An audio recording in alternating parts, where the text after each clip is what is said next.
Hello friends, super magic રસોઈમાં મિત્રો હું આપનું સ્વાગત કરું છું। આજે હું ટમેટાનો સોસ આપણે માર્કેટ જેવો જ ઘરે બનાવશું, ઉકાળવાની કે બાફવાની ઝંઝટ વગર મિત્રો, એકદમ સહેલી રીતે અને ઓછા ટાઈમમાં આપણો સોસ તૈયાર થઈ જશે। તો તમને ચોક્કસ મારો વિડીયો ગમશે, ગમે તો લાઈક કરજો, શેર કરજો અને સબસ્ક્રાઈબ કરવાનું તો ભૂલતા જ નહીં।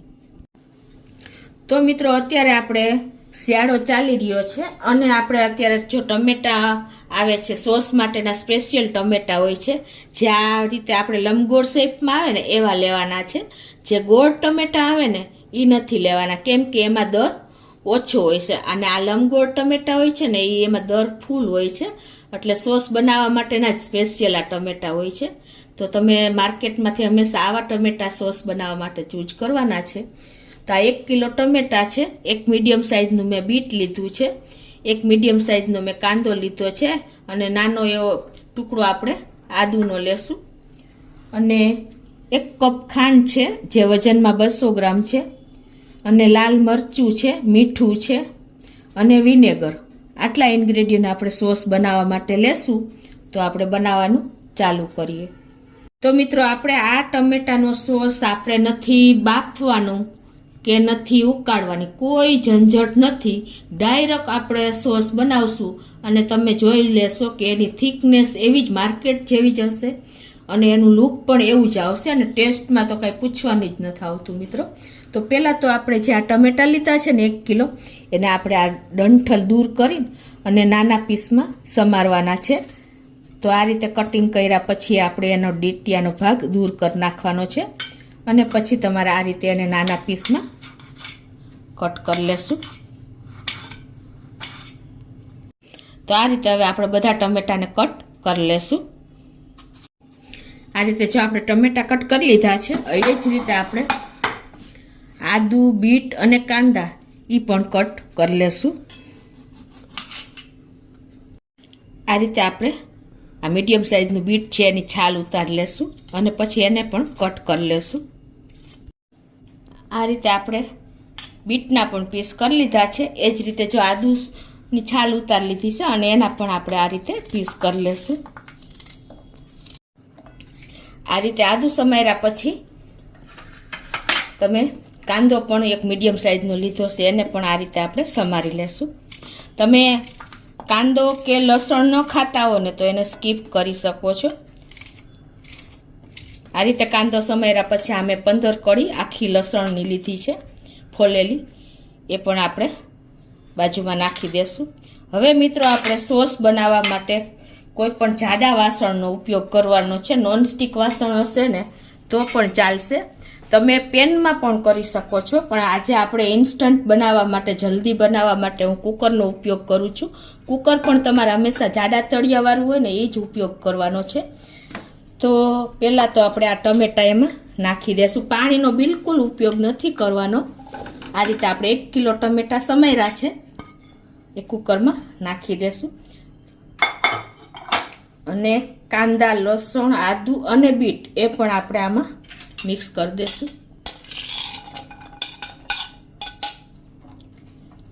અને હવે આમાં આપણે 2 ટીસ્પૂન જેવું મીઠું મેં લીધું છે એ નાખી દેશું।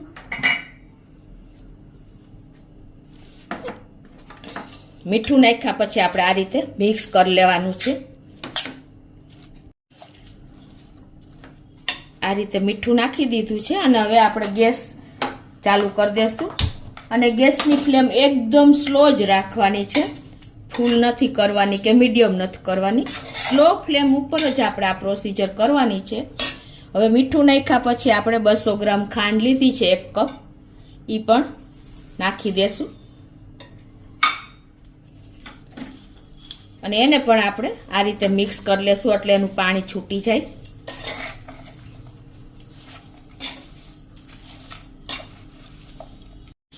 આ રીતે જો આપણે ખાંડ અને મીઠું મિક્સ કરી લીધું છે અને પાણી છૂટી ગયું છે, જુઓ ખ્યાલ આવી જાય છે।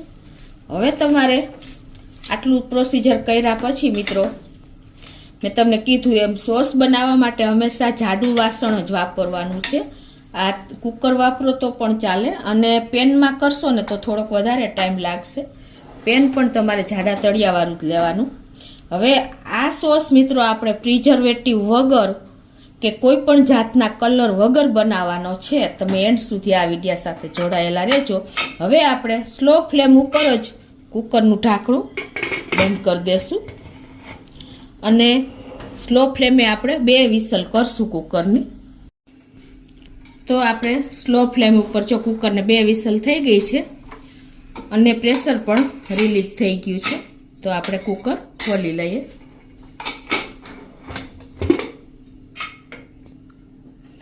અને આપણે ચેક પણ કરી લઈએ કે આપણે બીટ થોડુંક વધારે હાર્ડ હોય છે તો બફાઈ ગયું છે કે નહીં. જો કે બફાઈ જ ગયું હોય. જુઓ મિત્રો 2 કટકા થઈ જાય છે એટલે બીટ બફાઈ ગયું એટલે બધી વસ્તુ સરસ બફાઈ ગઈ હોય. હવે આને આપણે ઠંડુ થવા દેશું, પછી આગળની પ્રોસિજર કરશું. તો આપણે જો આ ટમેટા બહુ ઠંડુ થઈ ગયું છે. હવે આપણે ઠંડુ થયા પછી જ પીસવાનું છે મિક્સર જારમાં. 2 બેચમાં પીસશું એટલે અડધું આપણે આમાં નાખી દઈએ.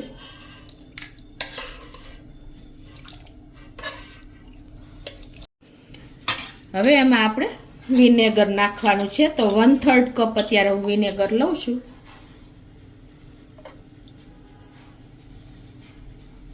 અત્યારે હું અડધું વિનેગર નાખું છું 1/3 માંથી.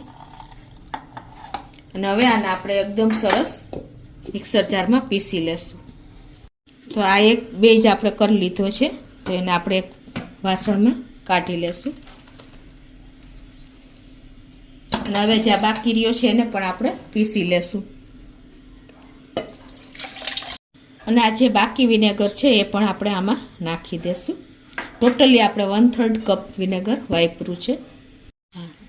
તો આપણે બીજી બેચ પણ જો તૈયાર થઈ ગઈ છે પીસીને. હવે એને આપણે મિક્સ કરી લેશું આમાં જ.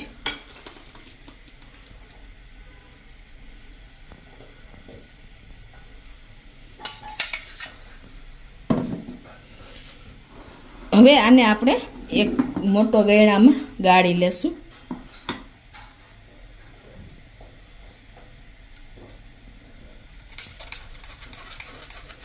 આ રીતે આપણે બધો સોસ ગાળી લેશું.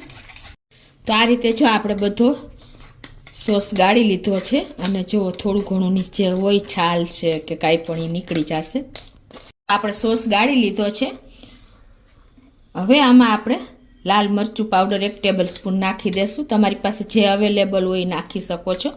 આ રીતે આપણે મિક્સ કરી દેશું. જો તમે બાફવામાં કે આપણે બાફો જ નથી પણ આપણે કુકરમાં જો ટમેટા સાથે લાલ મરચું નાખી દીધું હોત ને તો સેજ કડવાશ આવી જાય છે. એટલે તમારે આ રીતે તૈયાર થઈ ગયા પછી જ મિક્સ કરવાનું છે.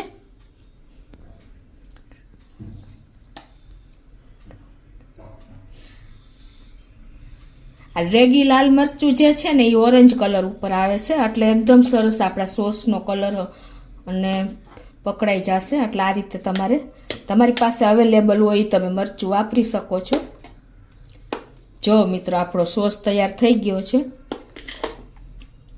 એકદમ થીક આપણે માર્કેટ જેવો જ અને કલર પણ માર્કેટ જેવો જ, કોઈ પણ જાતના કલર વગર આપણે આ સોસ તૈયાર કર્યો છે. એની થિકનેસ પણ જો આપણા બીટને હિસાબે એકદમ સરસ બહાર જેવી જ આવી છે. મિત્રો આની થિકનેસ પણ તમને બતાવી દઉં. આપણે બહાર જેવો જ સોસ બન્યો છે. કલર તો તમને ખ્યાલ આવી જ જતો હશે પણ જો તમને એક પ્લેટમાં નાખીને પણ બતાવી દઉં. જો આપણે આમ ત્રાસી ડીશ કરી છીએ તો પણ જો નીચે ધીમે ધીમે આવે છે. જો છે ને, જો છે ને મિત્રો, એકદમ આપણે લુકમાં, ટેસ્ટમાં અને થિકનેસમાં બધે આપણે બહાર જેવો જ સોસ ઇન્સ્ટન્ટ તૈયાર થયો છે. કોઈ પણ જાતના ટાઈમ વગર કે કોઈ પણ જાતના કેમિકલ કે કલર વગર તમે જોઈ શકો છો.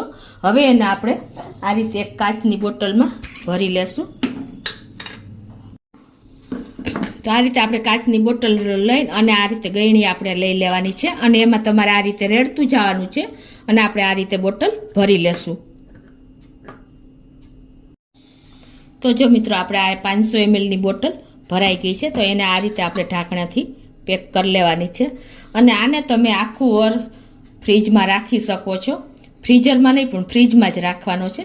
તો હવે આપણે એક બોટલ ભરી છે અને હજી આપણો સોસ બાકી છે, તો આપણે બીજી બોટલમાં પણ ભરી લેશું.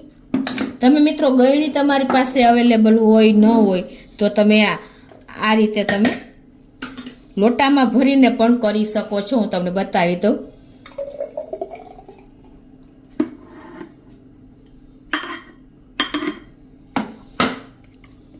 આ રીતે તમે બોટલથી સીધું લોટાથી સીધું બોટલમાં રેડી શકો છો. તમને ખ્યાલ આવી જતો હશે. આ ઈજી પડશે કેમ કે ગળણીમાં ઘણી વખત એર લઈ જાય છે તો ટાઈમ લાગે છે. મિત્રો આપણે 1 કિલો ટમેટામાંથી જો 1 કિલો સોસ બન્યો છે, એ પણ કોઈ પણ જાતની ઝંઝટ ઉકાળવાની કે બાફવાની ઝંઝટ વગર ઇન્સ્ટન્ટ બન્યો છે મિત્રો. એ પણ બહાર જેવો જ. તો તમને ચોક્કસ આ સોસનો વિડીયો ગમે તો લાઈક કરજો, શેર કરજો અને સબસ્ક્રાઈબ કરવાનું તો ભૂલતા જ નહીં.